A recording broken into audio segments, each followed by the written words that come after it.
President Buhari grants Nigerian citizens to foreign nationals. No matter where you come from or what faith you practice, Nigeria is now your home. Security challenged country will not be passed on to the next administration. National Security Council reassures Nigerians. The strategy of engagement has changed, and we are happy with the results we are getting. We are moving to the phase of consolidation. Chairman cautions civil society groups not to heat up the polity. The Commission was accused of failure to display the voters' register as provided by Section 19, subsection 1 of the Electoral Act 2022. Good morning, Nigeria. Today, we shall discuss back to school matters arising, plus escalating national identity project.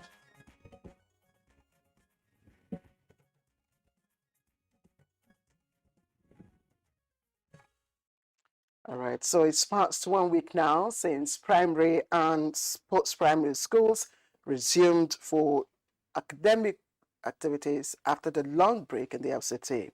Of course, we understand that the resumption date has been staggered nationwide, such that while some states across the country resumed much earlier, others still have yet to resume.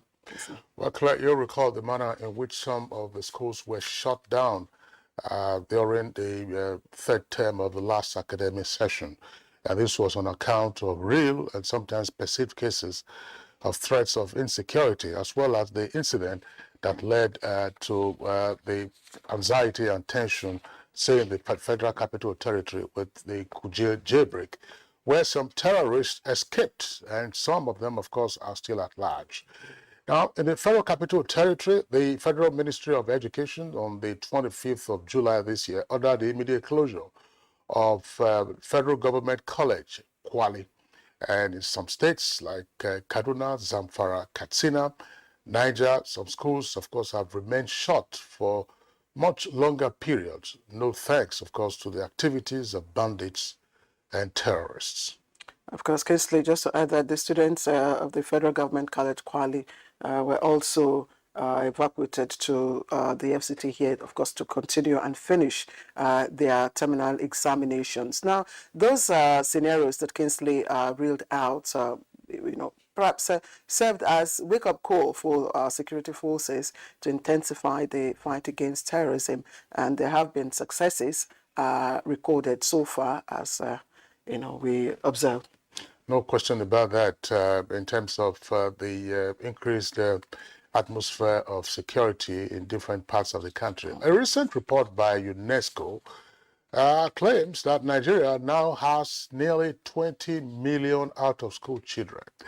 Now, UNESCO on its part poses statistics rather conservatively, and of course the federal government on its own part is saying that the figure is around about 18.5 million. And of course UNESCO is ranking Nigeria as having one of the world's highest out-of-school children numbers. Kingsley, whether 18.5 or 20, it's still high. It's still high. For many years, we used to talk about 10 point something million. Now we are acknowledging that it's around about 18 point something. That's the federal government.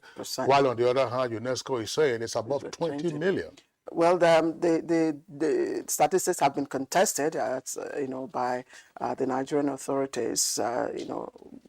Might not be unconnected with the reign of bandits. That's the increase, of course, and terrorists, which the security forces have been trying to quell at the moment, and we've seen some quietness in parts of the country. Now, September is a very significant month in the school calendar all over the country. It is the beginning of a new school academic session. And so, as we said, for the past 1 week or so, some schools have resumed. Here in the FCT, schools are primary and post-primary schools have, of course, resumed. But the big question that will be confronting parents, it's, I mean, in the minds of parents and, of course, academic guardians and teachers and pupils will be, what will be the security situation? What will be the financial obligation to parents or guardians? And of course, what will be, the posture of teaching in our classrooms? So these are some of the issues we will try to find out in the course of our program today. It's Friday's edition of Good Morning Nigeria. I thank you for joining us as usual from wherever you're watching. I am Claire Adilabu Abdul Razak. Well, the issue of back to school, Claire, doesn't concern security alone. As we now know, Nigeria's inflationary rate is over 20%. And this is the highest that we have seen in more than 17 years, which means that the cost of living is also escalating. Precisely. So what is the new fee structure in a number of the schools? Schools in Lagos State, for instance, have resumed. What is the fee structure? How are parents feeling it? Everyone is complaining about the high cost of living. How has this added to the pressure of those whose children are in private schools? And private that's schools, a financial obligation. Absolutely, yes. The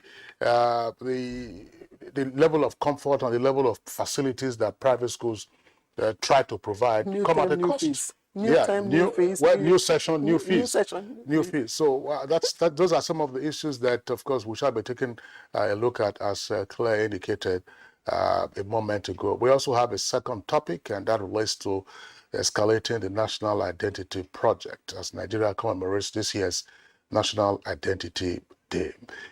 I'm Kingsley Osadola. I joined my colleague Claire to welcome you to the program, in the course of which we have our regular complimentary segments.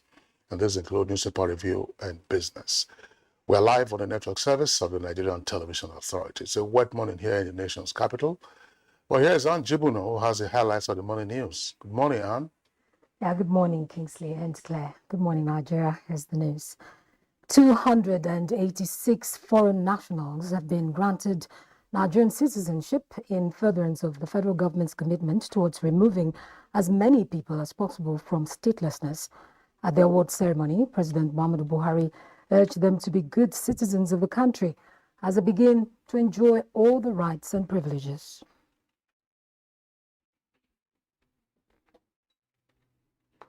No matter where you come from or what faith you practice, Nigeria is now your home and pride and joy.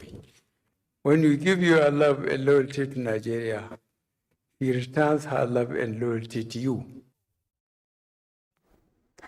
Meanwhile, President Muhammadu Buhari has expressed Nigeria's formal appreciation to the nation's athletes for igniting the spirit of victory in the country and projecting her positive image amongst the Committee of Nations during the last Commonwealth Games and World Athletics Championships. Consequently, the president approved National Honors Awards and cash rewards for members of the team, saying the outstanding performances are consistent with the determination of a nation always yearning for excellence. I watched with millions of Nigerians those exciting moments when we all brought smiles to us and our homes by breaking world, national, and games records, as well as achieving personal best in your careers. You brought glory and honor to our country. And as the nation's sportsmen and women continue to receive recognition, the question may be asked, why or what next after sports? Well, the Youth and Sports Development Ministry is putting together plans for them to be entrepreneurs, and this means the creation of easy access to finance their businesses. Minister of Youth and Sports Development, Sunday Dare, revealed this while featuring at the 51st session of the State House press briefing organized by the presidential media team headed by Femi Adesina. We go to council to ask for youth banks to be established. I think we will have dealt a blow to the question of lack of access to finance and credit the debt of entrepreneurship among our youth, and then we'll have given our youth the opportunity to be able to reach for the sky. In other news, the National Security Council is reassuring Nigerians that the Buhari presidency will not hand over a security-challenged Nigeria to the next administration. Interior Minister Rauf Aregbesola, who spoke to journalists after the council's meeting, maintains that all things being equal, a relatively peaceful, stable and secure Nigeria will be achieved by December this year. I wish I've said to all Nigerians before now that we put essentially most of the challenges of banditry, particularly insurgency, kidnapping for ransom, criminalities of that nature, far, far behind us. INEC Chairman Professor Mahmood Yakubu has cautioned civil society groups not to heat up the polity, but contribute in ensuring a successful general elections in 2023. The INEC chairman stated this while reacting to a press briefing by a civil society group alleging that INEC has doctored the voters' register. We wish to assure Nigerians that the Commission will display the comprehensive register in all the 8,809 wards and 774 local government areas and area councils nationwide as envisaged in Section 19, subsection 1 of the Electoral Act 2022. The House of Representatives Committee on Finance wants explanation from the PENCOM on the agency's 12 billion naira personnel cost for 2021. The issue came up when the Director General of PENCOM appeared at the MTEF public hearing. 12 billion against a staff strength of 500. You know, that's on the high side, don't you think? If we don't pay these salaries we pay, we are going to submit to what is known as regulatory capture. What this means is that our staff will compromise. Well, that's the news for now. Good Morning Nigeria continues with Claire and Kingsley after this break. Thanks for staying. Wait.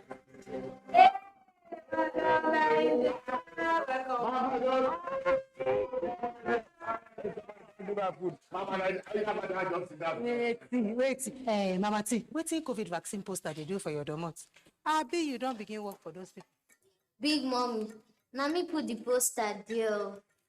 Our teacher say COVID-19 vaccine dey safe well, and it go protect you, me, and all our family from COVID-19.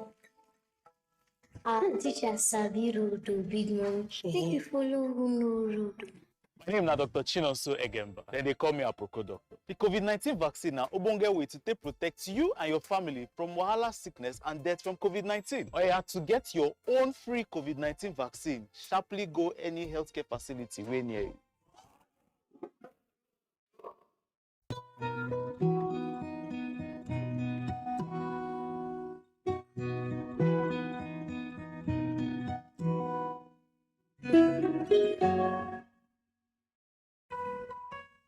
This blessing be yours, forever to be a calm and peaceful sleep. Removes mosquitoes so you can sleep a calm and peaceful sleep. Good night, Electric.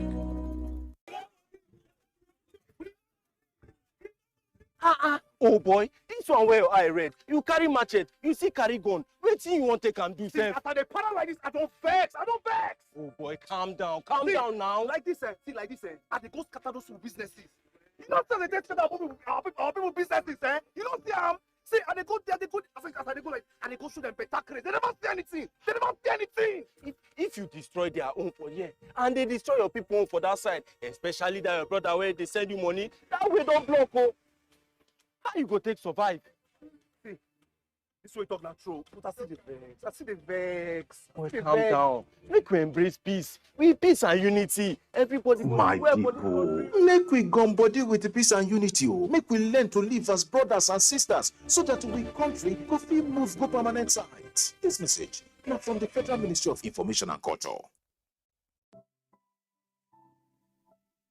the center is purposely established in order to provide these services that are examinations, medical examinations, and investigations that were not provided for in Kano as well as the entire Northwest region.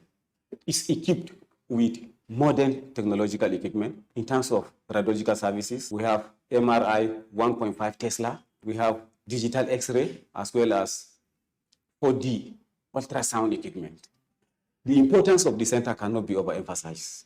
Just within 1 year, the center attended to thousands and numerous patients as well as medical examinations. NKDC is established in order also to provide these healthcare facilities as a discounted price. This message is from the Federal Ministry of Information and Culture.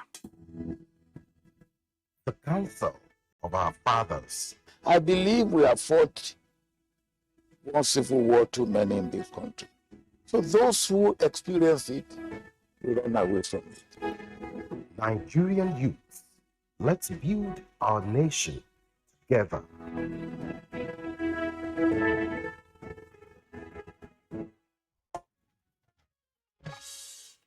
All right, welcome back to Good Morning Nigeria Friday's edition, and it's live on the network service of the NTA.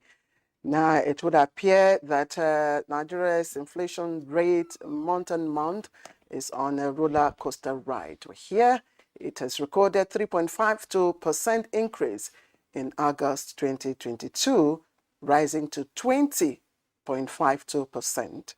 Let's get all the details from Alika Okpanachi Arwa on Business News. This is 3.52% higher compared to the rate recorded in August 2021, which was 17.01%. The headline inflation rate increased in the month of August 2022 when compared to the same month in the preceding year, meaning that in August 2022, the general price level was 3.52% higher relative to August 2021.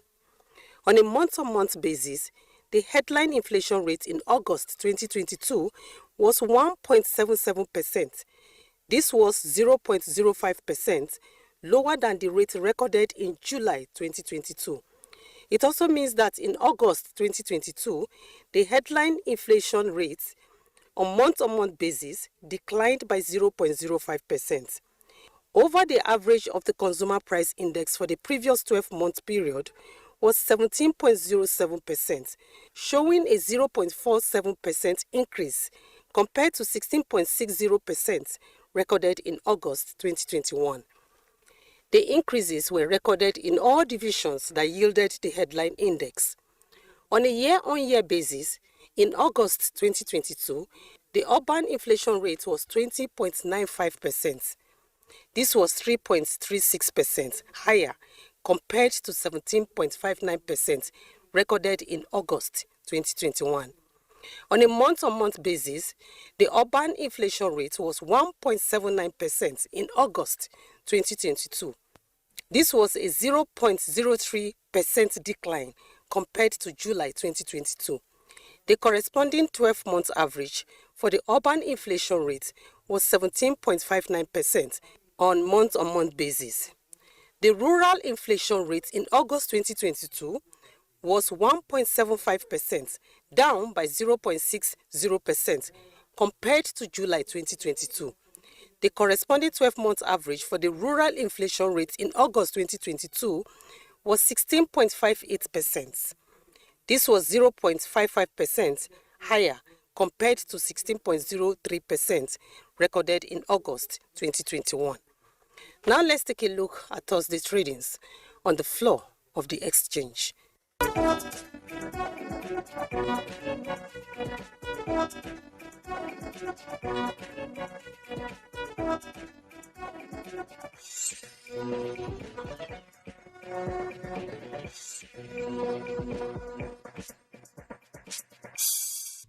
With business news, Alika Okpanachi Arwa. Thank you very much, Alika Okpanachi Arwa, for the business package on Good Morning Nigeria. Up next, newspaper review.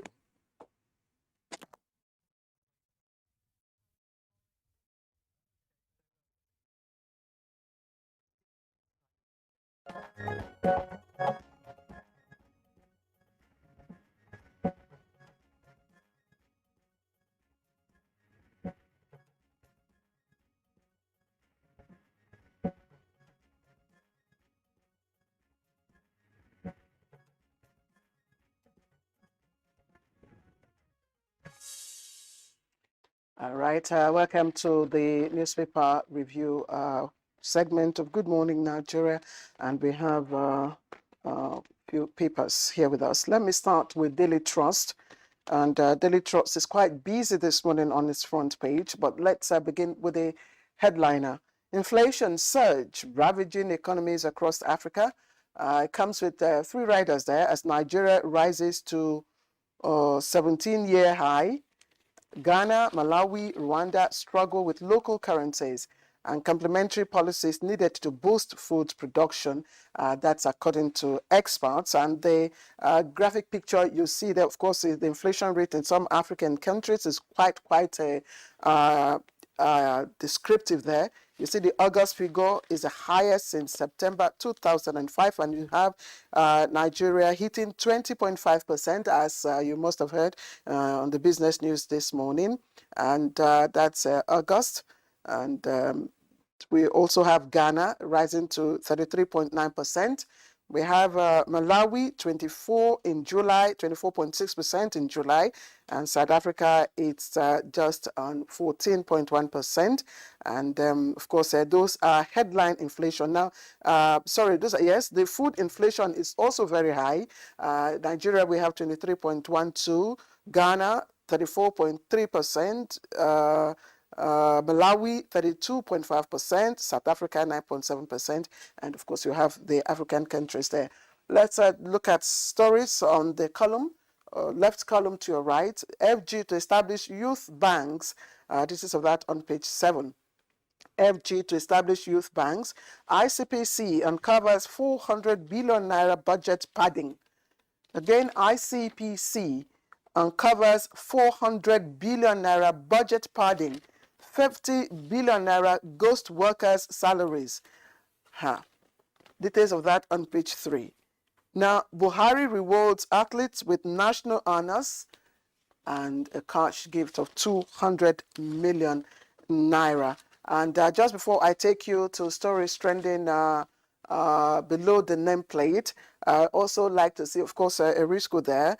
Erisco is one of the companies, of course, that it's promoting made in Nigeria goods and products, and we hear this morning that complementary policies needed to boost food production by experts, and I think people like Erisco should be encouraged that, of course, trying to deepen our import substitution policy.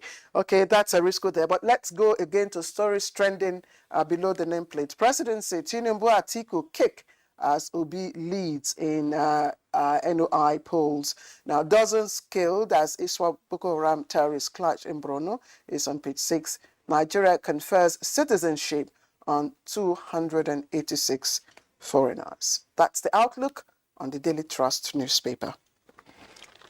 Okay, let's take a look at the Punch newspaper. The Punch newspaper, above the nameplate, you also have the headline relating to what the Icpc has uncovered. It says Icpc uncovers 400 billion naira fraud in 2021-2022 budgets. You have details of that story on page 18.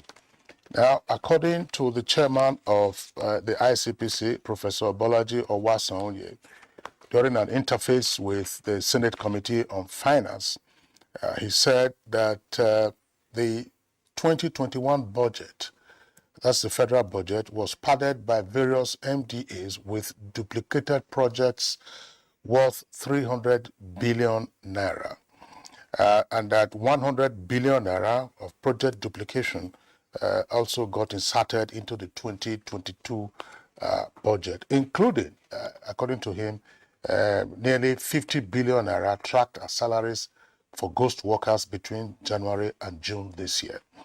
Now, Owasonye explained that it was because of the tracking and the scrutinization of these padded projects that saved the government those funds.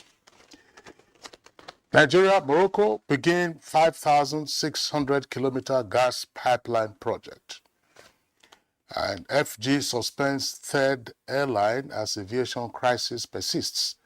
I think that should be more correctly, or more appropriately, NCAA. It's the Civil Aviation Authority. Suspends third airline. And that airline, of course, is Asma Airline. Makinde and Udom lead Article's 326-member campaign team. Details on page 14. Vote president who won't compromise. Jonathan advises youth.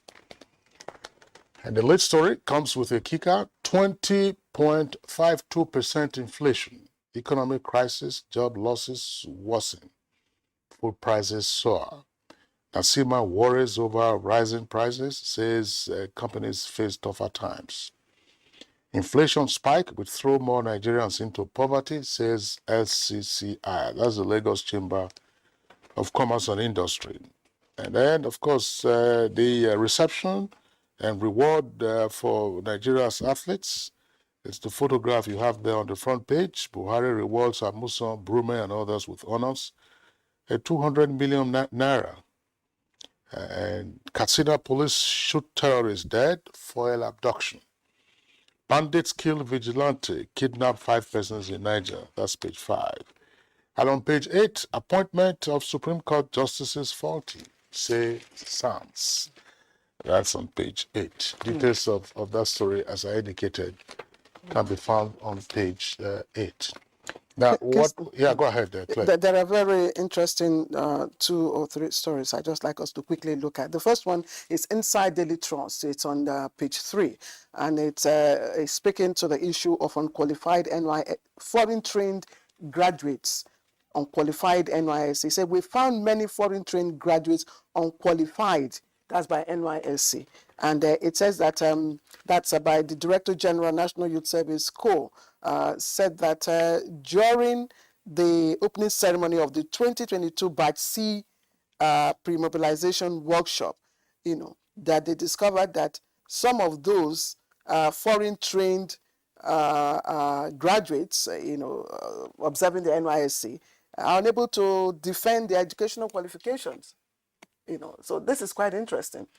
Well, I saw the story yesterday, and I think I also saw the clip where the Director General of the NYC made that comment.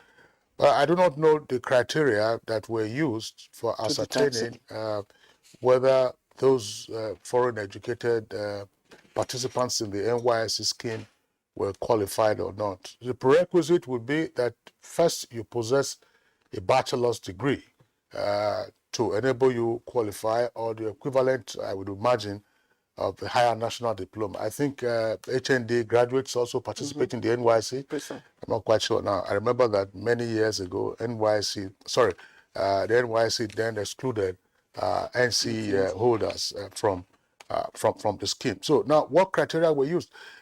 The Federal Ministry of Education in the past used to issue advisories with regard to the class of education and institutions whose certificates will be recognized or are recognizable by Nigeria.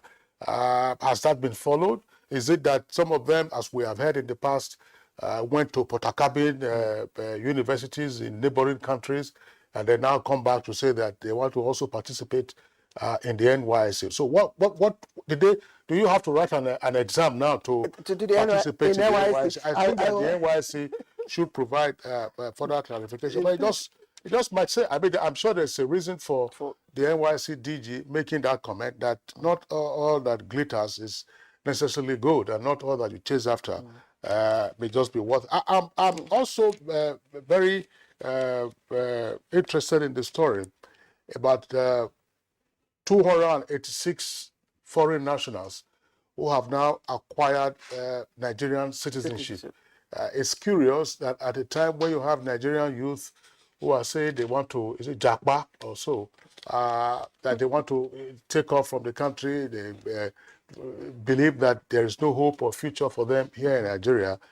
Amongst the 286 nationals, foreign nationals who have now acquired Nigerian citizenship, you have Americans, you have British citizens, then you also have Lebanese.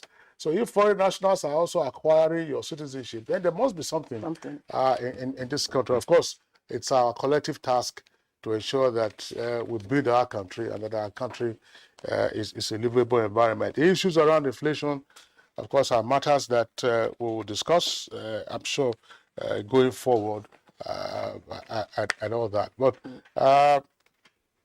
a story that is not on the front pages of the papers, I'm sure it will be inside on the sports pages. And what is there is the story of the great Roger Federer announcing that he will be retiring from tennis later this month at the end of the Lever Cup tournament. That will be his last competitive match. Roger Federer is one of tennis greats. No question about that. And this is coming at a time also that Serena Williams probably we have also seen the last of her on the tour. So congratulations to Roger Federer, winner of 103 singles titles, as well as 20 Grand Slams. Although he trails Novak Djokovic, who has 21 Grand Slams, and Rafael Nadal, who has 20 All right, Grand and Slams. congratulations to the recipients of the national honors as well. That's the men and women who did us proud in Birmingham and, of course, other international meets. Let's take a break. When we come back, we'll begin our conversation. Wait.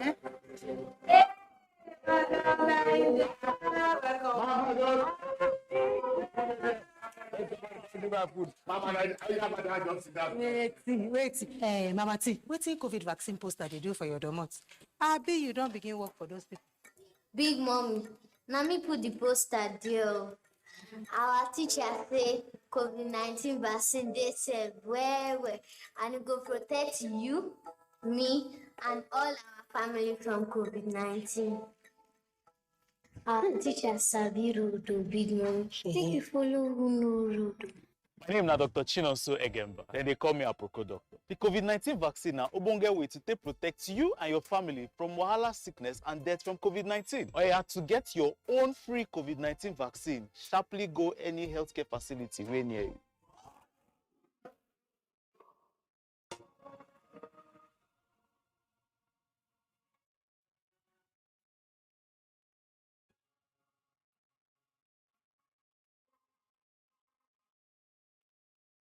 We are all Nigerians. Against all odds, we shall and must remain united. We may have our challenges, our problems, and setbacks. However, together we shall overcome them all. What doesn't break us shall make us stronger. This is the mindset that shall bring peace, progress, and prosperity to our beloved country. Do not let tribal and religious sentiments govern how you think, act, or feel. Don't be influenced by those who want to destroy our precious national unity. Everybody who is a Nigerian is your brother and your sister. This is the mindset of the new Nigeria. It is also the mindset that we must all adopt. Let us support each other in creating the Nigeria of our dreams. This message is from the Nigerian Television Authority, NTA.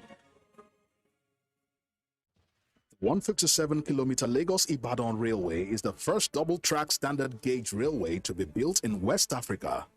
The Mobolaji Johnson train station is a masterpiece, an infrastructure that is gradually becoming an iconic building in Lagos State. The modern facilities put the station on a world map of train stations. Likewise, other new train stations across the country built to world-class standards. The train and its convenience is indeed an admirable effort, with commendations from Nigerians. This is a station that we have to commend the federal government for putting a beautiful face, empowering us in Lagos State, not only in economic and political arena. I can say that I'm really impressed with the infrastructures in place. Kudos to the Minister of Transportations. Kudos to the federal government. Truly, good things are coming out of Nigeria, and the federal government is deserving of all the applause. COVID-19, that is the black swan of the century, has actually hit the whole world very hard, even the strongest of economies, and Nigeria was not spared. But due to the proactive stance and steps that the president has taken, we've been able to come out quickly. The president has consistently said we must invest in infrastructure, even as we're investing in human capital, that we must invest in infrastructure, because at the end of the day, that is what will bring about a sustainable economic growth. So the president has given us our directive. He has said you must make sure you pay salaries and pay pensions, but you also make sure that the critical projects of roads, railway, airports, bridges, major infrastructure that are meant to drive the growth of the economy, that we consistently invest in them, even if we have to continue to borrow to do so. This message is from the Federal Ministry of Information and Culture. You're watching Good Morning Nigeria on the network service of the Nigerian Television Authority. Now, as a prompt for our first topic, which is on matters arising as pupils resume schools for the new academic session. Let's listen to this report put together by our correspondent, Ekene Undulwe.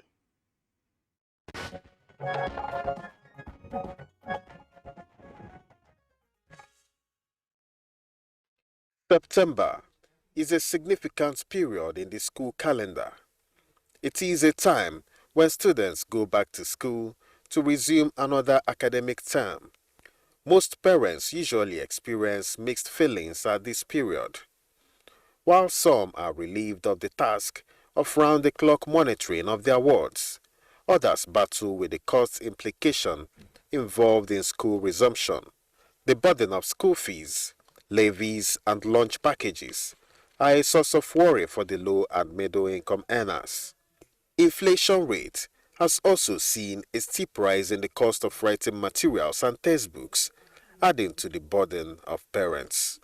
Sudden closure of school activities last August due to security challenges also raises the question of how schools are prepared to contend with security issues. On the other hand, since the relaxation of protocols on COVID-19, schools are known to lower precautionary measures against diseases. With students coming from different backgrounds, should there be measures to prevent transmission of contagious diseases? On this episode of Good Morning Nigeria, guests shall be speaking on issues around school resumption.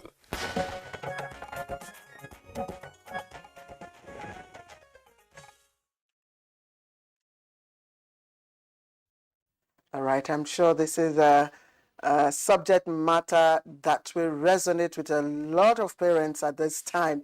Back to school matters, and of course, other issues arising thereof. And we have the stakeholders right here in the studio.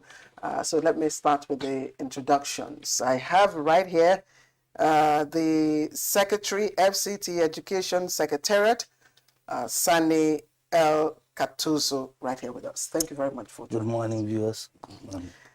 We also have here the Director, Bankis Private School, Wumba District, Apo Mechanic Village in the FCT, Mrs. Olushola Bankole. Yeah, good morning, and welcome to all the viewers. All right. Also here with us in the studios is Oke Udemba, who is chair of the Parent Teachers Association of the Federal Government Boys College here in Abuja. Okay, Udemba, we're glad to have you this morning. Good morning, all. Also part of today's conversation is Dr. Hassan Sadiq, who's a security strategy expert. Dr. Sadiq, welcome to Good Morning Nigeria. Thank you. Okay, so let's begin with the FCT Education Secretary. That's the equivalent of the Commissioner for Education at the state level, Sani Dahi Ekatazu. We all were witnesses to what happened during the closing weeks of the last academic session. We recall, for instance, that a number of schools had to hurriedly shut their gates, and some of the students were also relocated. But that's 3 or 4 months ago now, 3 or 2 months ago. And since then, the FCT itself has enjoyed greater peace and greater security, and pupils are back to school. What have been the issues in the resumption? Well, thank you. Let me use this opportunity to clarify certain issues. First and foremost, the closure in August. We have heard through the media people speculating that we closed early because of security reasons. There may be security issues in the land. That is not in dispute. But our closure in August was based mainly on one development. And the development is that our Department of Policy Planning, Research and Statistics has perfected our result releasing system such that parents could access the results of their kids online. Either before, students have to wait 2-3 days after examination in school so that they collect their results on paper to take home. But at the end of last term, we had a good system where parents could access these results online. So there was no need for us to keep students 2 days after they have finished their examinations. Of course, after the examination, after closure, there were some that remained in the schools to write their external examinations. I think up to about 2 weeks after that closure, we had students in school who were writing NECO. So we just want to dispel this fact, these insinuations people are making that we closed due to the security situation. It wasn't because of the security situation. It was because of a development we had, and we experimented with it, actually with good result afterwards. Thank you. I just wonder. I mean, Claire, this is interesting. Interesting, if not strange, Yes. because interesting and strange. Yeah. There was a directive that schools should close. Some of the students, hang on a second. Some of the students equally were relocated to the capital city to write their exams. That I wouldn't know. Hang on a second as well. And there was a time, we recall, around the Buhari area, when parents and guardians were scrambling to go and snatch their wards and children from school on account of insecurity. And we're not going to get back into all of those details. We all knew what happened to we all knew what happened to men and officers of the Brigade of Guards. We knew there was a threat around the Buhari area. Parents were scrambling from time to time to get their pupils. So your explanation, as I said, is curious. Well, but that's not the issue now, but it's just curious. Well, that notwithstanding, let me say one thing. Parental panic is not under our control. The control of the Fct Education Secretary is on the schools. So if parents are panicked, I agree they're panicked. But that is not under our control. We don't control their panic. All right. Secretary, let's just take your explanation for the schools in the FCT. Yes. Your schools were not closed for any security threat. That's right. You experimented with education management information system, which you found conducive, and that's why you had to. Okay, let's leave it at that. But there was a directive, which was public, from the school board, that schools should close. That is also true. Ahead of time. Ahead of time. That is 2 days. That is also 2 true. days. Yes. So, but let me. I know that we are all parents here. Let me just start, on a very, jovial, on a light note. I know that we're all parents. I don't know how many of us could do school runs. But I'm number one. You did school runs this morning. Chief Odemba, you did school runs this morning. Okay, you have not resumed. Yes, sir. So federal government colleges have not resumed. Yeah. Is there any reason for that? No, that's the normal reasoning. I mean, the resuming period of time is tomorrow, not. Okay. Not that we are. The resuming normal from the federal government is on 18th. 18th. But those borders, some of them are going to resume tomorrow or Sunday. Okay. Against Monday. Okay. Okay. What of the private schools? Yes, I'm to say, sorry. I'm the vice chairman of PTA of one of my children's school, NTIC, and also the chairman of the secondary of Unique Blossom, a Metamadesa private school. Okay. I'm even the chairman of that school, of the PT. Okay. Yes. Okay. So have you resumed? Yeah, private schools have resumed. Private schools have resumed. In FCT. Okay. Any particular reason why the private schools had to close? It was directed from the Education Secretariat that we should close. It was actually we weren't prepared. A few private schools had closed, but those were, in fact, the schools that closed then were those that don't follow calendar. Okay. We were to close, there was a calendar that we had. Of course, this year now we already have calendar that says we should resume on the 12th, which was this last Monday. And, I think almost every school had opened. But last term, schools had to close in panic. Some of us made attempts to want to shift the date from the dates we were given. It was very stern. Wednesday 20, I can't recall the date exactly now, but it was a Wednesday. We were to close on Friday. But when that directive came, many of us had to rush our exams. But I recall that there was one school that was said to write, I think 11 papers on one day. I know in my own school, we scheduled to write 2 papers per day, but we had to write 3 per day. I think in fact, there was one day we wrote 4. So it wasn't that we wanted to close. It was directive from the Education Secretariat that we should close. And it wasn't that you were trying to get your parents to get their results online. No, we are used to giving our parents results online. To buttress her point, before we go into the security matter, my own school, my children's school, usually the day they close, that's the day we pick results. Yeah. In fact, they have to close. Why a week later, they will now went and pick the result. Okay. Because of the rushing to close. Yeah, but Claire, I think it's important to clarify this. Yes. I mean, listen, we are a national public broadcaster. Yeah. And as we have said, the security situation in different parts of the country has improved considerably. No question about that. But what we're saying is that last term of last academic session, there was panic closure of the schools. And I recall certain persons also saying that no one on any account should defy the order of closure, because they were recalling what happened to Chibok and the girls, to say that there was a directive from the Federal Ministry of Education at that time in 2014 for the relocation, directing the relocation of students who were writing their WAEC from unsafe places to safer locations. I recall that issue went on at the time. But as we said, it is for us to state the facts. I mean, we are a station of record, and that's the reason why we have brought this up back again. Okay, so let me continue now.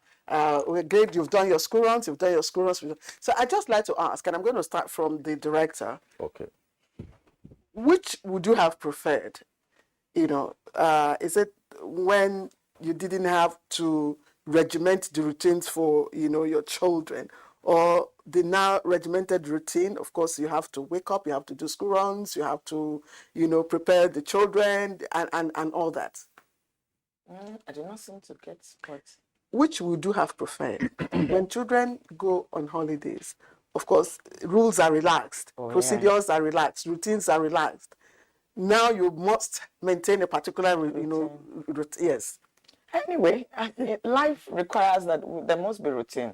In fact, the essence of routines in school, which part of school, school runs and all that, form part of, is preparing children for real life.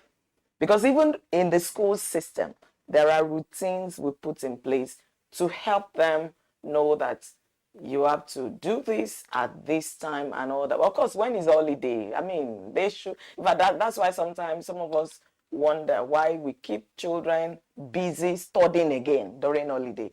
They should relax. They should, maybe keep abreast with learning. Maybe I shouldn't have asked you this question. Yes, because you are a director. And maybe I should ask the parents who are the PTAs. Yes.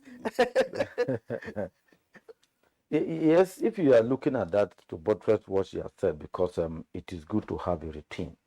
It trains the children in terms of discipline and awareness.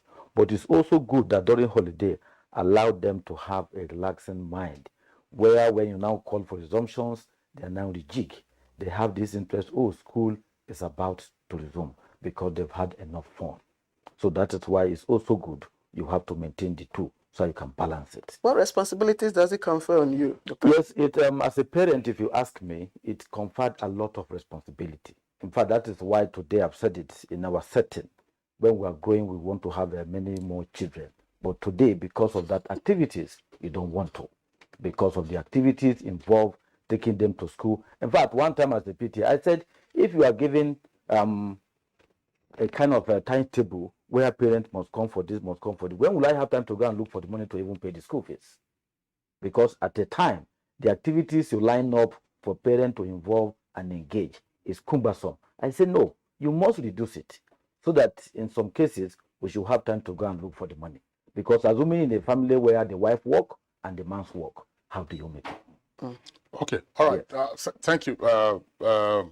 Let me bring in Oke Udemba.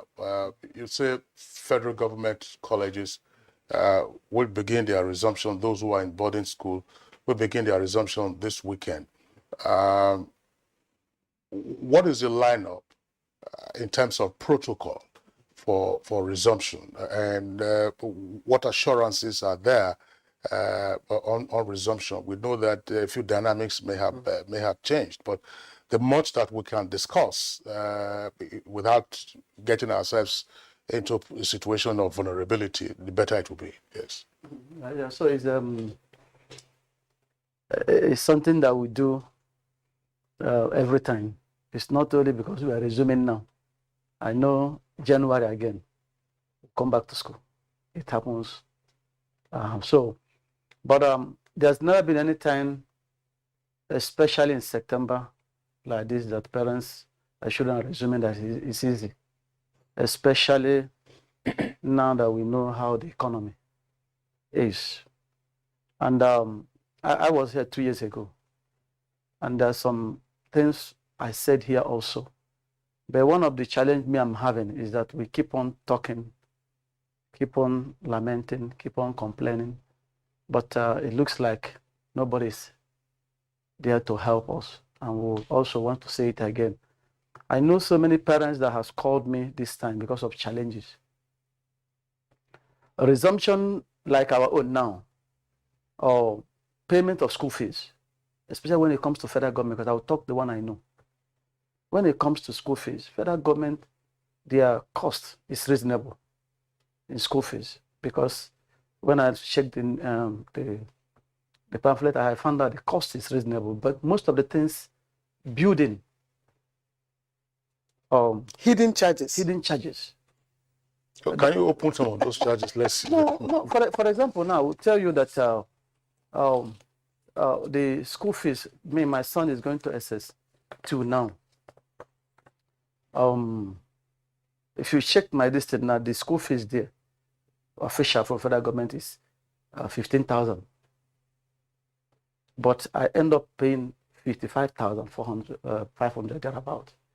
You will see now, though in that 55,500, books are included. Security, this. And the challenge I have, why would federal government wants to put school fees and books together and force you to go and pay it under TSA?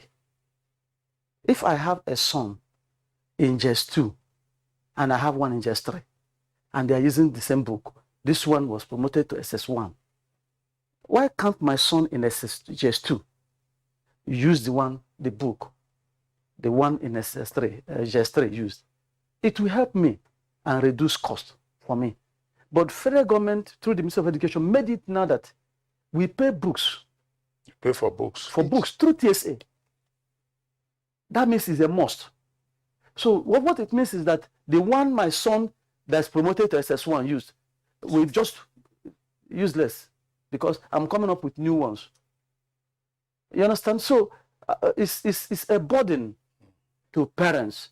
Some parents has even paid for that school fees. They are forced to pay it. The books do not end there. When you reach there again, there are still more other books, because if assuming they will give you all the whole books complete, you said, okay, I'll pay 55,400. There's some parents in JS class, they are doing 17 courses. You understand? So their own is like up to 70,000. And after buying of all those things, when you go back to the school, you find out that you still have to bring items for check-in. And those items, they are luggages. Such as? One, they have consumables and non-consumables. They have like consumable detergents, all these things. We have on our own. And sizes too. And specified sizes. Yeah, sizes. In fact, she used to be, I used to be her chairman. Maybe they should have graduated from the school. You understand? Will I say I was, or I'm your PTA yes. chair, because she doesn't have children in the school again anymore. You understand? But she also complains to me.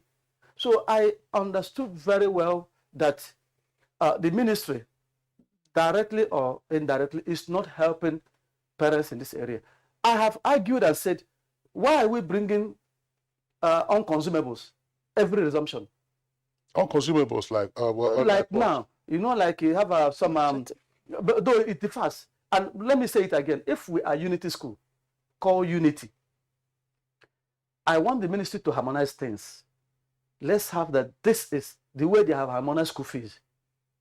Let's say this is what we expected parents to come with in every school. They have 110 unity schools.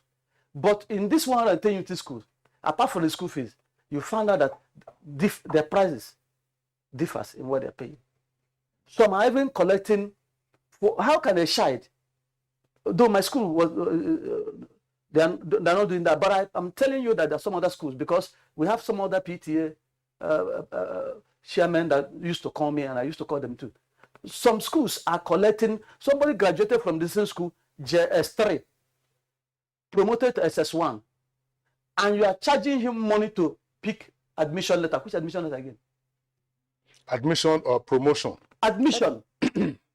Somebody that graduated is, I'm in the same school. Mm-hmm. The only difference is that the junior secondary school is in Wuye, the senior is in Apo. I told you that my school did not charge. But I'm trying to tell you some others which reported to me, and they called me to confirm what is going on in my school. Those ones, they paid it. 3,000 Naira for a child promoted to SS1 before you collect admission. 6,000 Naira for the new intake. So, does it make sense? And the ministry is there. What are they doing? So, and one of the challenge also we're having is that if you watch out all our principals, most of them are level 17 officers, senior officers, level 17, directors, full directors. They are the principals of the federal government colleges. So you should know that they are not people you can deal or talk to anyhow. So at the resumption like this, the directors will gather with the PAMSEC, with the minister. They will go out for a conference. They will go there and agree on the things, on how things will be. The parents, now how are they carried along? The parents are not invited. They will take that decision and implement it. And we keep on complaining. And now parents has a forum where the national, the ministry disband it.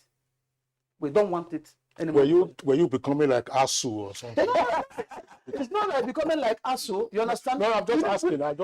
I'm not saying. No, not that we are becoming. This should now is that we need to also express our feelings.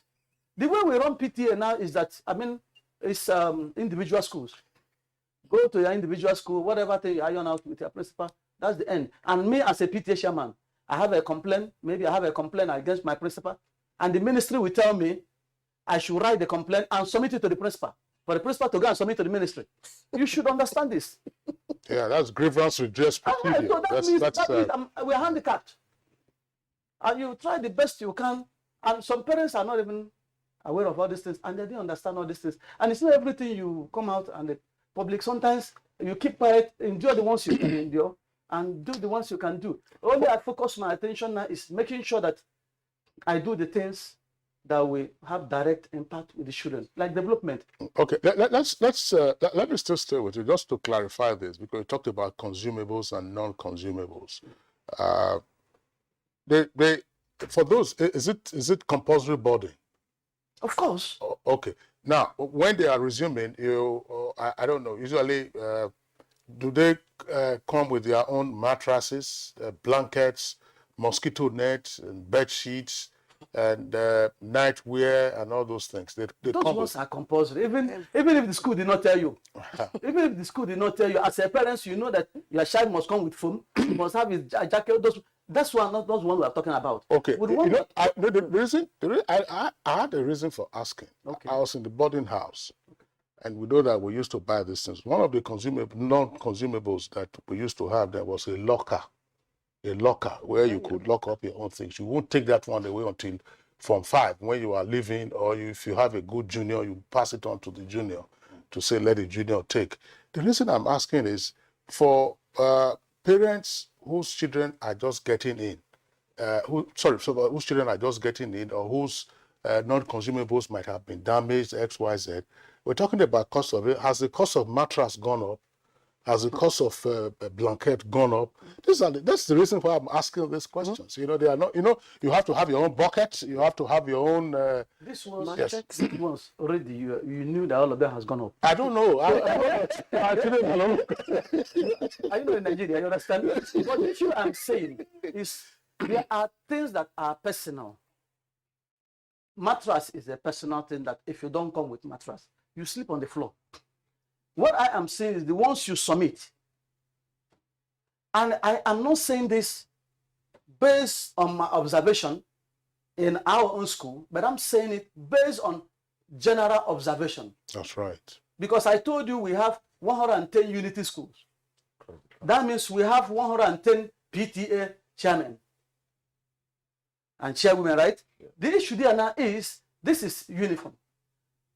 If you are not doing this in your school, you are doing this. If you are not doing this in my own school, this one is, like I told you about admission. My school is not doing it, but there's some other school that's doing it. There are some of them that will tell you. There's some others that will tell you that it is and all these things. Without it, they cannot check you in. You have to go. You can't check you in. You must bring all these things. So one broom is. Let me go out from mattress. Let me tell you something. Broom. Hypo. No, hypo is consumable. I'm talking of unconsumables now, right? Cut glass, machete, hole, machete, even A4 paper. A4 paper, spoon. What spoon? Is it the dishing spoon or it's the tablespoon? Is it the one that you use for the dining, when they are cooking in the dining, or after cooking they use to dish, or the one you are going to use? The one you are going to use for sokis. Yeah. Now I'm coming. Yes. Do they allow them to take sokis in as a consumable? You know the meaning of sokis? Oh, this man. No, listen, because this is really a concern of yes, including me. I am always trying to blend balance things between the school and the parents. Honestly, I have suffered in that school. I'm even praying for my tenure to finish to leave. Reason there is that you bounce here, problem. You go this side, problem. Now, because they did not give us room to as well sit down with the ministry to discuss our challenges. Yeah. They tell you, go and discuss with the individual schools. In the individual schools, when you discussed with your principal, the one he agreed, you will not force him, like I told you earlier before, because even if you write letter, the letter is going to his fellow director in the ministry. And the next thing again now is that they will conspire, look for a way to kick you out. And you become a bad person when you are not. And you just came in to help develop the school. But at the end of the whole thing, you become a bad person. So it's two-edged sword. And let me tell you, like I mentioned before, why would every time you come up with 2 plates, A4, 2 spoons? No, A4, we're able to discuss that with our principal. And our principal is very an understandable person. And we discuss that, we say, okay, let it be once per session. The challenge is spoon and plate, 2. These things are not they're not breakable. They're not breakable. So why now we have discussed this issue, and every time it continues to be in that way. Do somebody want me to say, come and accuse him that he is selling? Does the school have a store where if you bring them, you go and keep them there, and then it'll be? So whether store or no store, what I know is that I have plate in my house, and I knew when I bought those plates. Except I'm trying to buy another fanciful one to add. But the explanation for that was that students can be very careless. So even if you bring your plate, by the time you end of this plate, they tell them submit it. Yeah, after you see the plate, they will collect it one by one. After they are finished, they submit the plate too. So they will have cleaners. That some of them wash the plate, do all those things. So, And this plate we're talking about are things that they keep, the spoon they keep. They said, no, if they are keeping it, why is it that every time you expect me to bring it? And this plates now, and spoons, and cup, some of them are even some cup, this iron cup now, is almost 2,000, you get it too. Go and get it. At the end of the whole thing, you found out that they tell you school fees is 15,000. But you end up spending with books, with all these things, 170,000 naira. Where are you going to afford it? You didn't mention, okay, we'll bring in the private sector people before we come back to the secretary, please. Yeah? You didn't mention sportswear. They will ask you to come with your trainers. No, that's for the private. That will ask you to come with trainers. So those same trainers, the children, when they are in junior classes, so they will use it to make goalposts. The same trainers that what parents go through. Anyway, just Mrs. Olushola Bankole, for the private schools, what has changed? Or what is changing? Okay, we were discussing, he mentioned something about books.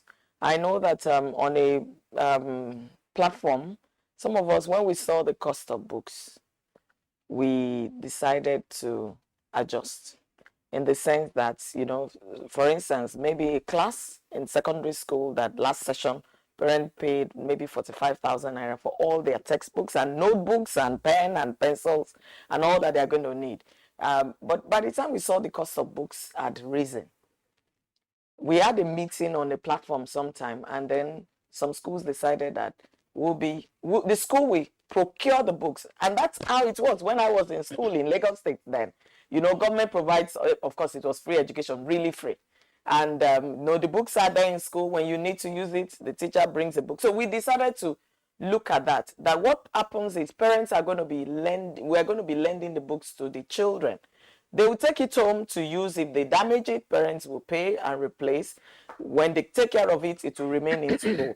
That brought the cost really down for parents, because you see, we need to be sensitive to the situation in the country. We all had agreed, we all agree that the cost of everything had gone up. Some textbooks that used to be like 900 naira, if you get to the publishers now, 1,500, 1,800, 2,000. There are textbooks that are going for the senior classes that are going for as much as 4,000 thereabout for one textbook. So that's a divide. That's a means that a number of private schools have devised. Because I remember that I started doing that a while ago, some years back. When I saw that, one day I asked my children, even as a school owner, I asked my children to pack out old books. Like he said, the reason we do that, sometimes it may look like, unlike during our days, when you have a textbook, like Lacombe, you are not writing in it. A lot of these textbooks, children write in them. They have practicals. Yes. The practicals you write on, but the main textbooks you do not write. Yeah, a number of them. But we also see even that... novels, you write in them. Let me tell you my challenge. My challenge is not about the books. If you come, like our school, if you come with your books and it's not in order, they will allow you to come with the books if you have it. But if it's not in order, they will advise you to buy. My challenge is there are some, the ministry attached with school fees together. Now that even if I have the one, my son that did not write on his own, that I can still go and now utilize it. You understand? In my school, I can know more because this ministry has attached school fees. What you are saying is that it's a must buy. So, It's a must buy. That's what you're saying. So Mrs. Bankole, just a minute. Let Mrs. Bankole tell us. We're talking about books. What about accessories and other costs, considering what the environment is like? Yes, just take along with you, because we're running out of time, really. Because I know the greatest burden for parents whose children are going to the private school is with the school bus. It's not the greatest problem. Tuition, that is the greatest problem. Here you are saying school bus. In some schools, Kingsley, to and from school bus is even higher than the school fees.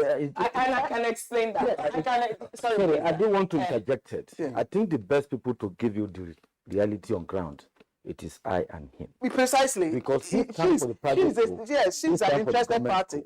Yeah. What do you think? What do you think that she and I stand for? But I No, can I'm not for parents. Yes, no, I'm coming. Sorry, let me say, let him speak. Yes. Okay. Secretary, this is the failure of government institutions. There's no doubt about it. It affected the school they created their own, and it also transferred to the private school. No, I'm coming. What I mean by that, the private school take advantage of negligence of the system and do what they want and get away with it. While they also failure now on their own school that affected the government school. In my own school, what I normally do is like face to face. We have told the management that you cannot increase school fees without not the PTA sit down and give us justifications. A, B, C. Why do you want to increase school fees? What they do in the private school, they lump sum it and give it to you to pay. And when you don't pay, you know you have to pay before resumptions and all that. These are the things that will go through. In fact, this program come at the right time because I've said it. This is one area that FCT inhabitants suffer a lot. Are your children using school bus? Married. No, school bus, sometimes you pay. If you cannot take your children to school and you want them to have a school bus, you pay for it. But that's outside that. We're looking at the management of school entirely from the beginning to the end. Private school take advantage of decadence in the government school. That is what we are paying for. That, okay, I'm taking my children to private school. You pay through your nose. You sit on them because the education systems are not monitoring them. I've asked several times, the FCT Education Department, do you know today how much the private school are collecting? What is the pay of the teachers? What are the allowance? Because when I resumed, I told them my program is welfare of the teachers. The PTA money we are paying, I dedicated it, I said, it's for the welfare of the teachers. Because what they are paying to the teachers is a peanut that is not enough. And if a teacher demoralized, how does he give back to the child? And how much are we paying? I, as a person now, said no. All any money collected in the PTA during my time, I bring about 2 programs. I said food security, that a term, whatever we collected, we buy food stuff. I now said the parents should also donate food, things that cannot perishable. At the end of the term, the teachers will share the food. That has reduced the cost of their salary, what they now use. Because I'm able to see that what the private people are collecting does not translate to what they are paying. And the ministry is supposed to monitor. What do you charge? And what are you paying? What is the take home? Go and take a feasibility study. The teachers are suffering. What they are getting is a peanut. Some school, what they receive is not enough for their transportations, their accommodations throughout the whole year. Okay, okay. We are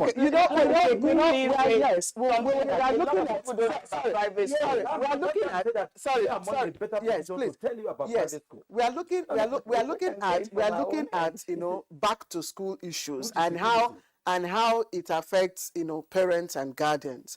And he has Secretary want to say something, but I also want you to react to inflation is now 20.5%. Yeah. And both headline inflation and food inflation are going high. How might this reflect in, the burden that the parents will have to bear now that schools have resumed?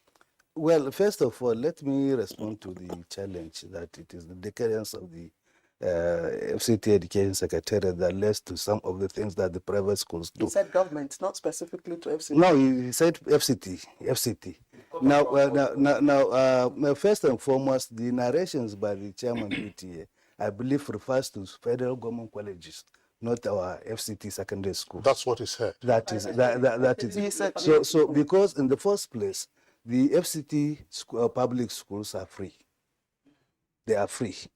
And any charges that you see coming up are charges that the PTAs agreed on themselves to be charged.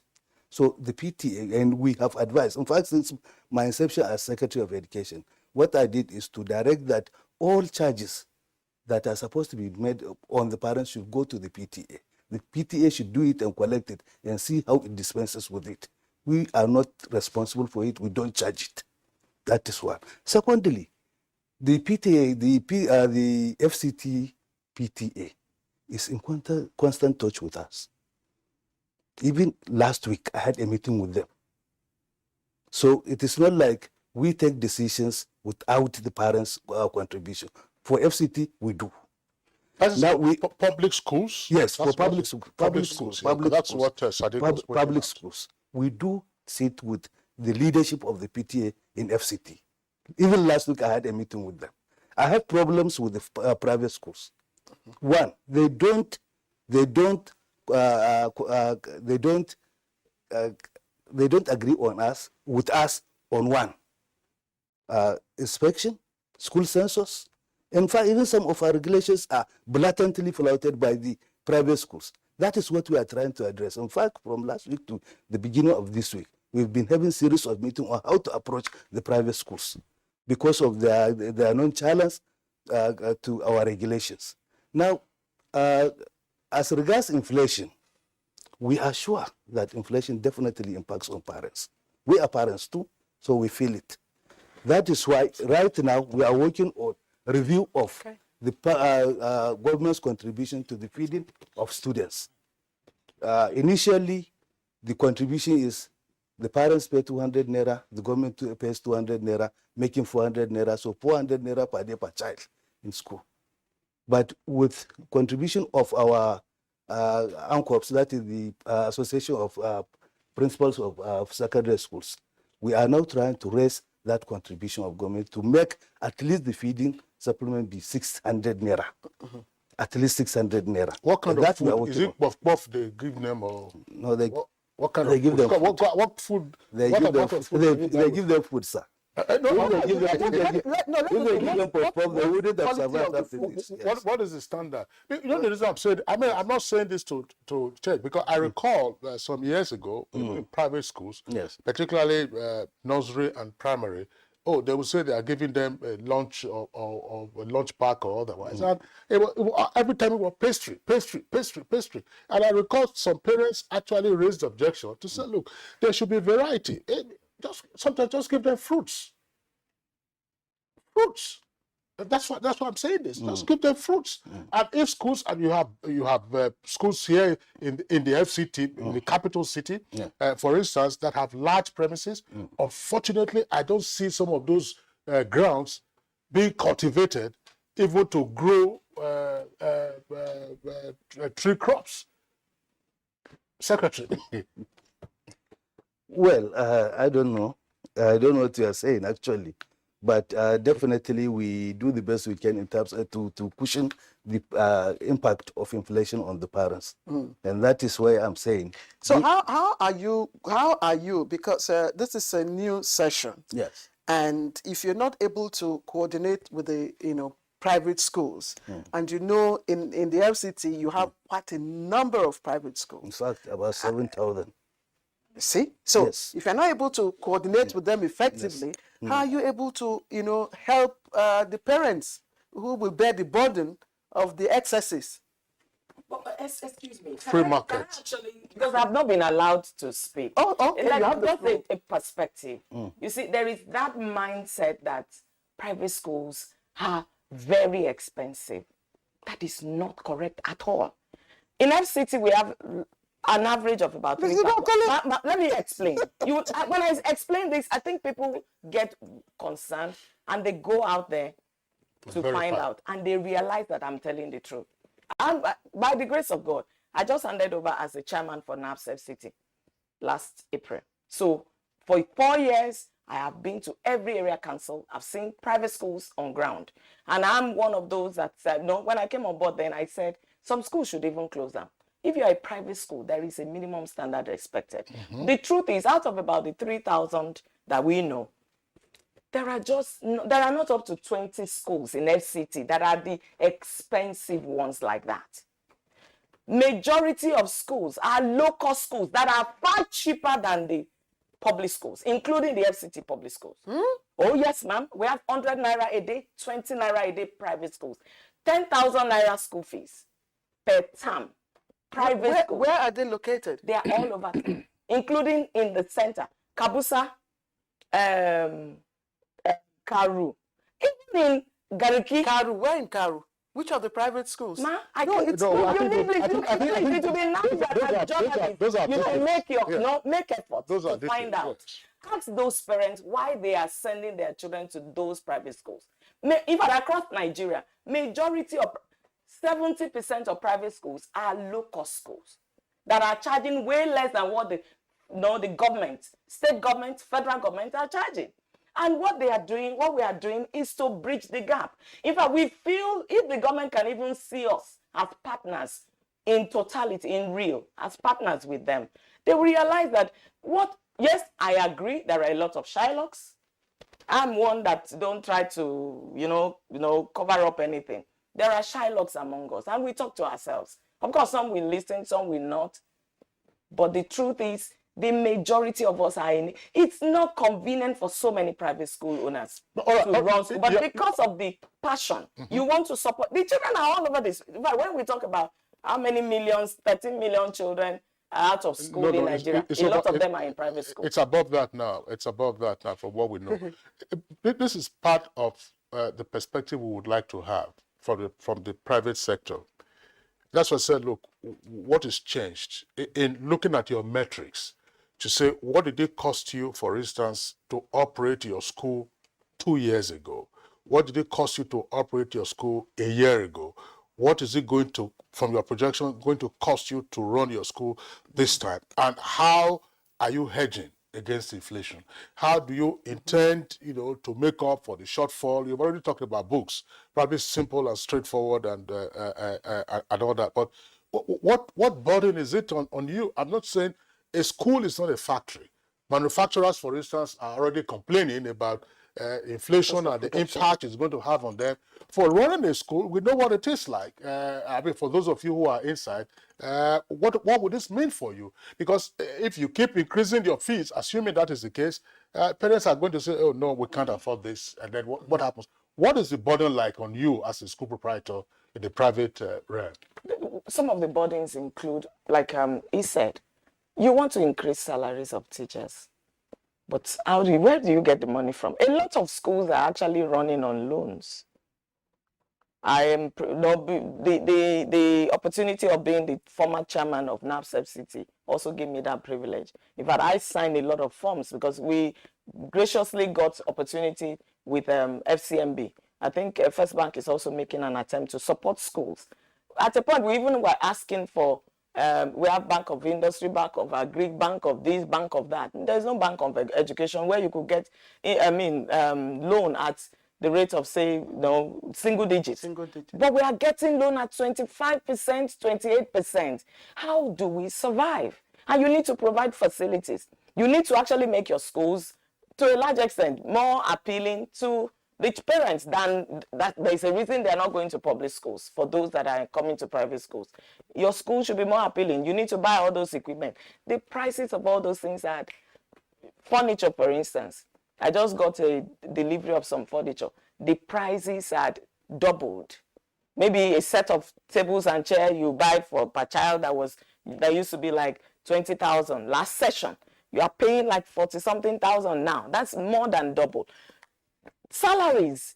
The teachers can't remain on the same salary. But how do you get it? You need to increase fees. But you need to also be cautious. So all of these things we do discuss, but the point is, it's important that we know that generally private schools are making effort to help cushion the effect of providing quality education to the children, particularly in FCT, because we are talking about Demba. So, my own is like, because I can see the sign that people are trying to round up. Without me, if I don't say this, I won't be happy.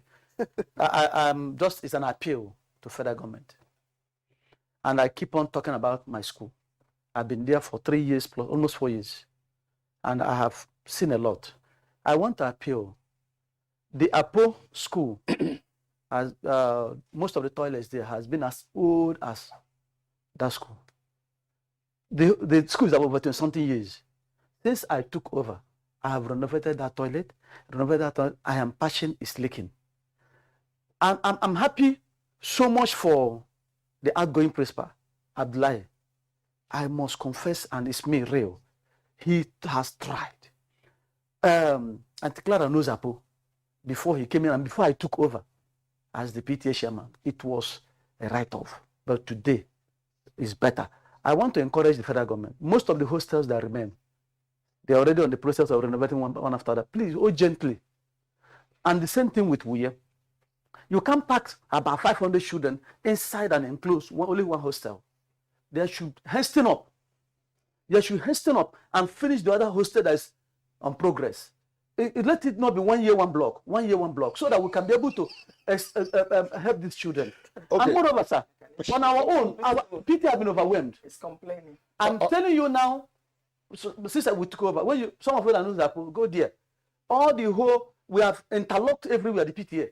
I built a medical lab in that school. We built laundry. So many developments we have brought in that school.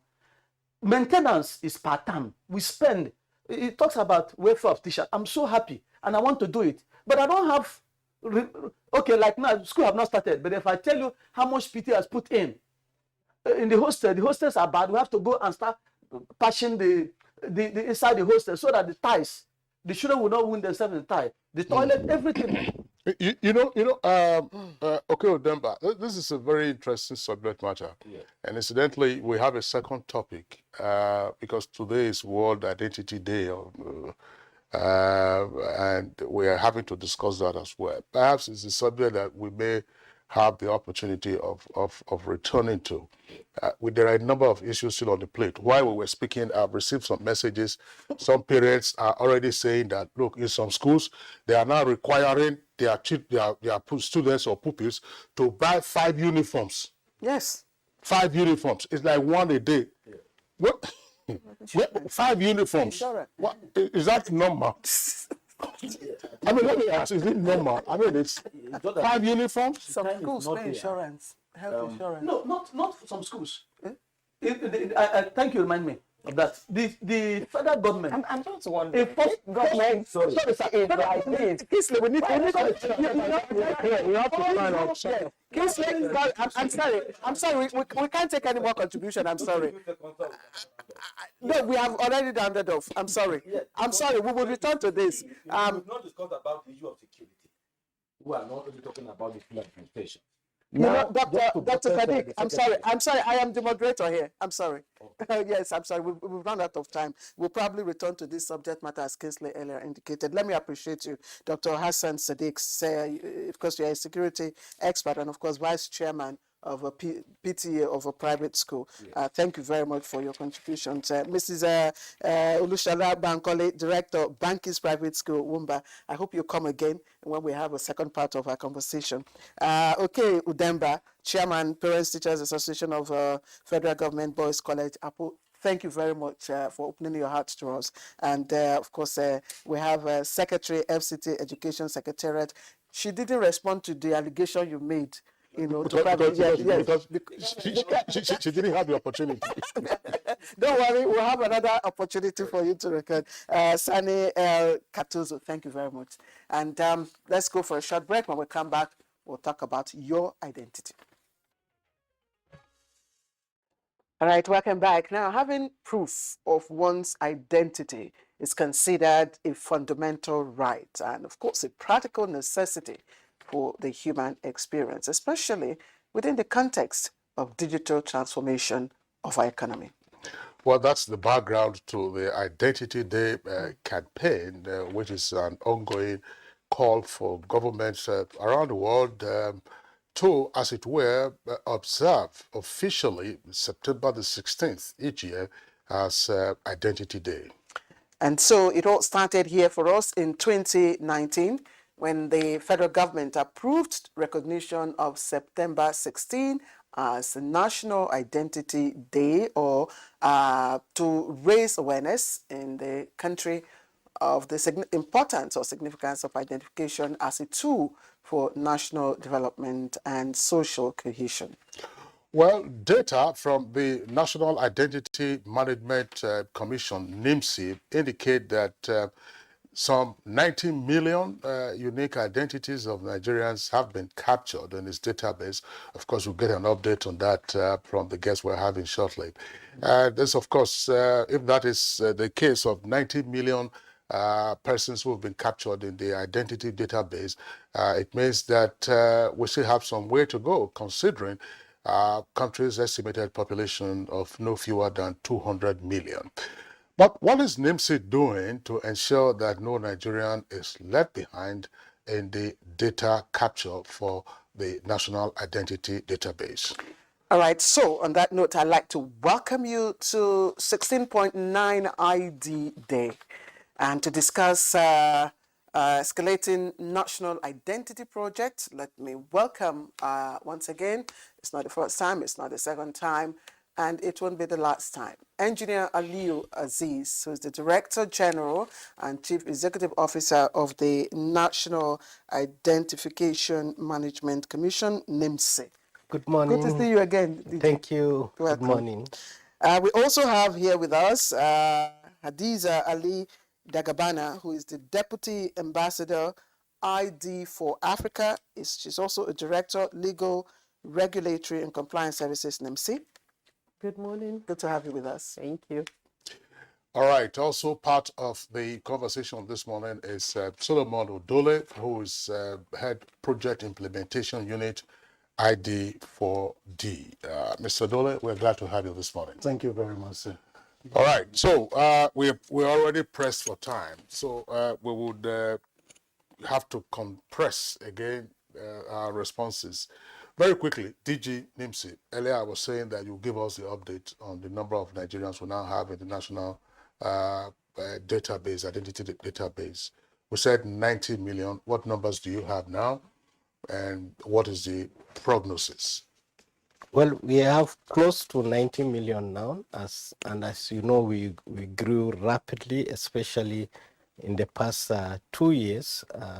We grew rapidly, and we have centers all over. We grew our centers from about 1,000 to now more than 15,000, and also the equipment have also grown from less than 2,000 to now almost 30,000 equipment nationwide. So there's that availability and access for people to really get out and get registered.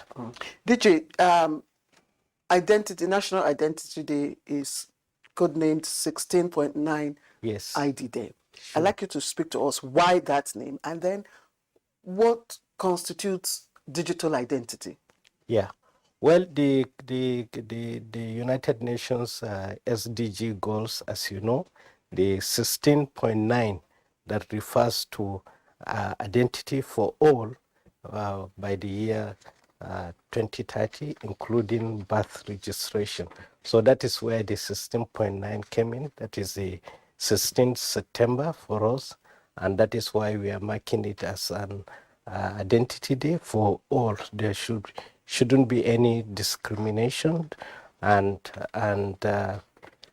digital identity means that first of all, it has to be with the if we talk from the physical, you know, identity of a person is the face of the person that you see. That is your first line of identity. But in digital identity, then the face itself, and then the fingerprint come first, then the face, and also iris and other biometrics. That is what makes the person unique. Then after that, we can then have the name and other labels like address and whatever to put on that biometrics. That makes the person unique and digitally compliant. Can be compliant. What is the ID Day all about? Solomon. Yeah, just like the Director General of NIMC said, the ID Day is actually a special day for us to celebrate identity and also to bring awareness to the people all over the world how valuable identity is, and that people in the world are supposed to be identified. And in Nigeria is a very important day for us, because it's a day to actually bring awareness to the whole Nigerians, the need to be identified, just as the Director General said. Yes, sorry, Kingsley. Go ahead. The DG said that it has to do with Sustainable Development Goal 16. Can you explain that to us? Yeah, it has to do with the Sustainable Development Goal that talks about each person living in the world needs to be legally identified. And the essence of that is actually to help provide access to services so that even the poor people who are in the rural areas who didn't know anything about identity also understand, and they are also identified. And it will help the governments of the world to also be able to make adequate planning for the masses, for the citizens. But why isn't it part of our priority areas? Because there are 7 priority areas, the SDG priority areas. I don't think Goal 16 is one of our priority areas for government. Or is it? It is. It is. It is a priority area. Because it's actually the foundation. You cannot actually talk about planning, adequate planning in the country without identifying the people you are planning for. You want to build roads, you want to provide water, provide shelter, provide a lot of things for the people. In order to adequately provide that, you need a basis. You need the statistics. You need to identify the people who you are providing this for. So it's actually very important, and the government itself is doing everything possible, all the effort to make sure everybody is identified. We have 89. You were talking about 200 million people. So if you take the 89 or 90 away from the 200 million people, we still have a lot to cover. And we need to quickly cover that to ensure that those other people benefit from federal government interventions. Well, thanks a lot. Hajia Hadiza, in addition to a ramp up in the number of equipment and number of centers, what have been the other drivers that have accelerated the percentage of enrollees in the last couple of years, as the DG NIPSI was saying? Well, it's government will and support. You know, like Gigi rightly stated, the past 2 years has seen tremendous progress in what we were doing, and it's because we have that figure that was able to reach out and get all the necessary support for us. So having that government support really helped in accelerating the project. And like my 2 colleagues stated, we are about approaching 90 million now. And the 90 million that we have they are mostly people within the metropolis. So we have to reach out to the hinterland.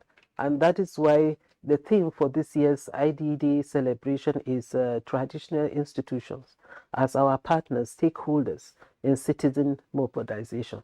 So the 110 million that we are trying to reach now are mostly in the villages, in the creeks and the rest of it. So we need the traditional institution, go back to our roots, because the people that we are trying to reach now believe and trust these institutions. So the Balis, the Meunguas, the district heads, and what have you, those are the stakeholders we are trying to reach. And we were in Sokoto this week, and the Sultan advised us to even add religious institutions to the traditional, exactly, because we go to churches, we go to mosques, we trust our priests, we trust our imams. You know, they are our guidance. Traditional institution, the basic of communication is with the traditional institution. You know, that's fantastic, because I was going to ask, most of the international observances are linked, you know, to human rights issues, and having identity and digital identity capturing has human rights implications. There are people of faith who give apocalyptic coloration to being captured digitally. Exactly. So, and I'm wondering how you are able to, you know, convince this class of people that, look, oh, this is not part of the fulfillment of the end times prophecies. You know. So yeah. What we learned from other countries is that they said usually is the younger religious people will tell people, no, this is related to 666 and so on and so forth. But they said they were able to get the senior clergies to explain that no, 666 is going to be written on your forehead, but this one is not going to touch you. It is non-intrusive, therefore, and it's modern, so it has no issue. So that is what we learned. But I believe that maybe Nigerians are hired on a higher pedestal. We have not been experiencing those things in Nigeria. It's other countries that we learned that is so prevalent that, and that is the method that they said they usually get the senior clergies to explain to people that it doesn't have effect. What do you envisage as some of the likely challenges in, if you may, mopping up registrants for the identity capture in the rural areas, considering their routines and then the personnel that you may or may not have available to get this done? Mr. Dole? Yeah, actually, major aim and plan is to add more enrollment centers, especially to those places, those rural areas. And then for the project supporting NIMC, we're actually using an ecosystem approach, which NIMC has already adopted before now, because it's not just NIMC getting this enrollment done, but also involving government agencies, civil society organizations, even private sector.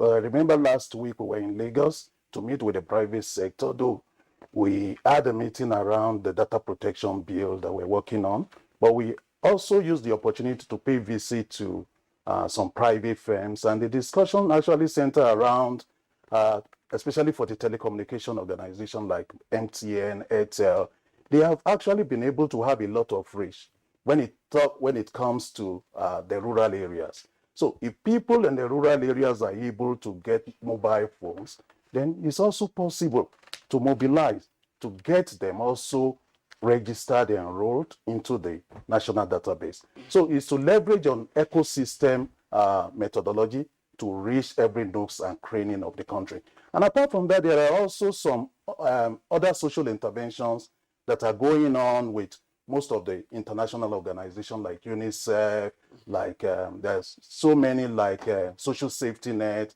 that has been able also to reach the rural area. So our major aim is to work with them along with NIMC to leverage on their the existing reach they have to actually get to most of those rural areas.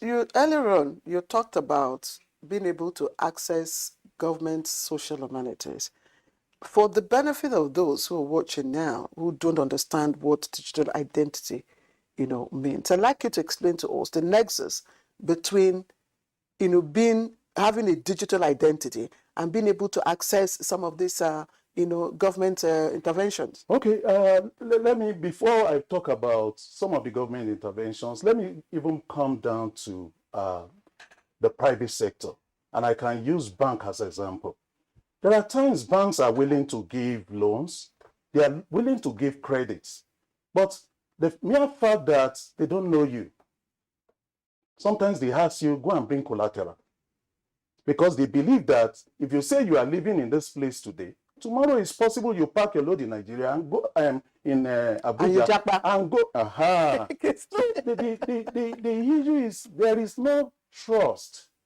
As per, okay, I don't know, this guy can leave from here and go to somewhere else. And because of that, they are afraid giving you credit.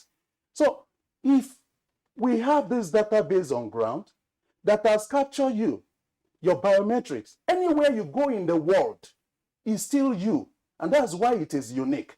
That means you can actually be brought from Lagos using this biometric we have captured and then come to face the dance here in Abuja. But does having a digital identity preclude you from showing collateral when you're approaching a bank? Well, it doesn't, but at least it gives the financial institution assurance. Yeah, that trust, that confidence. You are somebody that is known.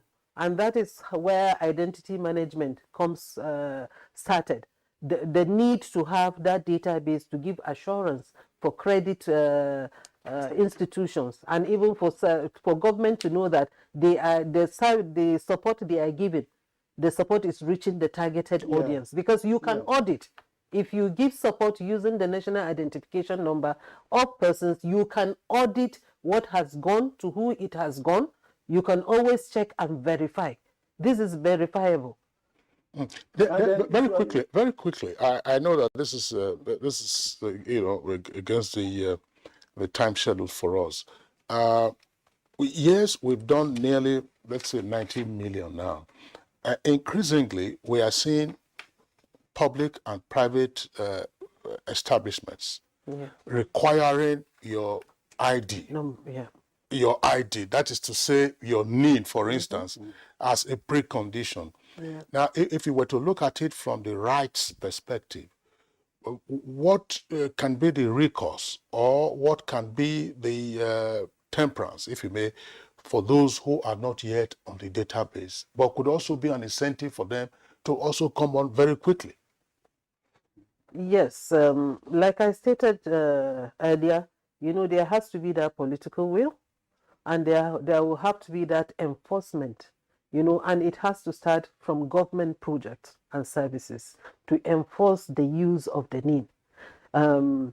Most of the cases where we see a large number trooping to our offices for registration is when there's a rumor somewhere that somebody is giving some support. I remember some years back in Katsina State, there was a rich man that came and was giving support, food, bicycle, motorcycle, and the rest of it. In the morning, the whole street where our office was located will be flooded with people, to the extent that when we went to Katsina, the governor said, please tell them I'm not the one giving the 50,000. Because people were trooping in their thousands to do the enrollment. So the little incentive, if there's little incentive, or when that enforcement, we are giving support. There are so many projects going on in the country whereby these supports are given. And if this project will enforce the use of the NIN, then the citizenry will see the benefit of the NIN. Okay, I have a last question for the DG, and it's about political will, which she's mentioned. Yes. Really, from my personal, monitoring and observation, the Nigerians have shown great political will now, to get their registration done. Yes. But the issue is with the times your centers are open. Most times in some of the suburbs, the FCT, they're not open. And when they're open, the workers are rarely there. And then they charge you, enrollees are made to pay certain amount of money. I've had to intervene. I discussed with you earlier on. And these are some of the hurdles, to getting the number that you deserve. Yeah. Some people just go away if you're asking. Okay, like my colleague says, that we have political leadership, right from the Mr. President. He has given us a lot of support on this project, and also our Honorable Minister, the dynamic Minister Pantami. And he used to say that for one to participate in this 21st century, that is for the digital economy, there is need for 4 things to happen. One, you need to own a mobile phone.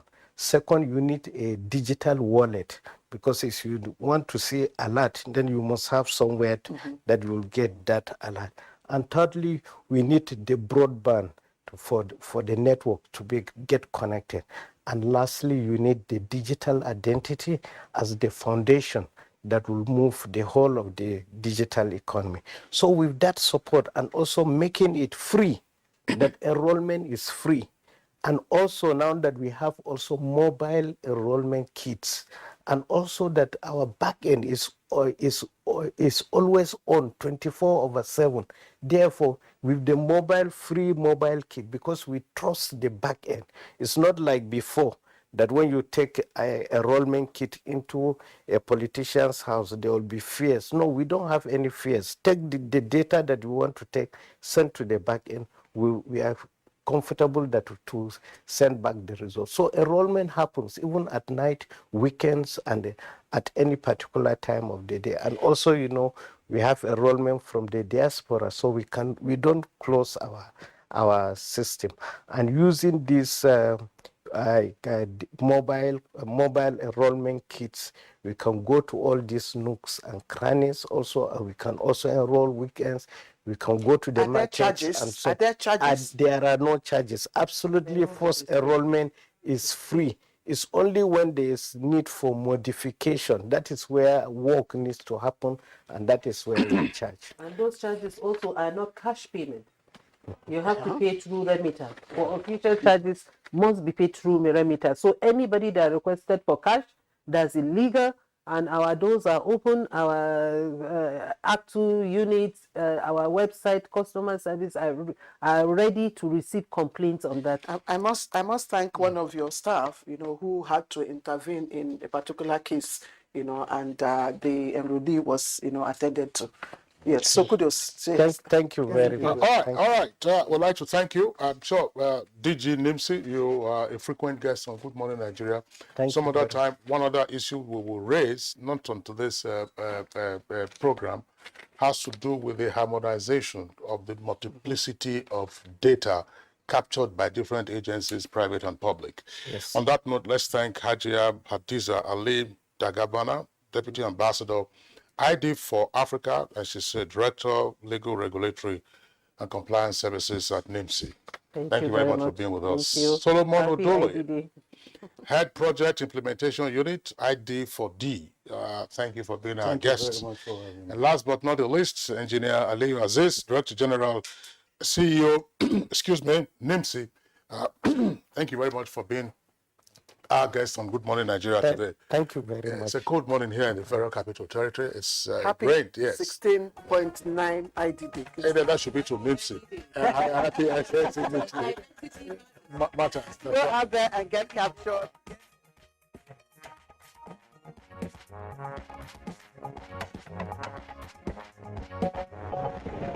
Enjoy your weekend. I'm Kingston. I'm Claire Adelabu Abdul Razak. Don't forget, stand up, take action against rape and rapists. Bye-bye.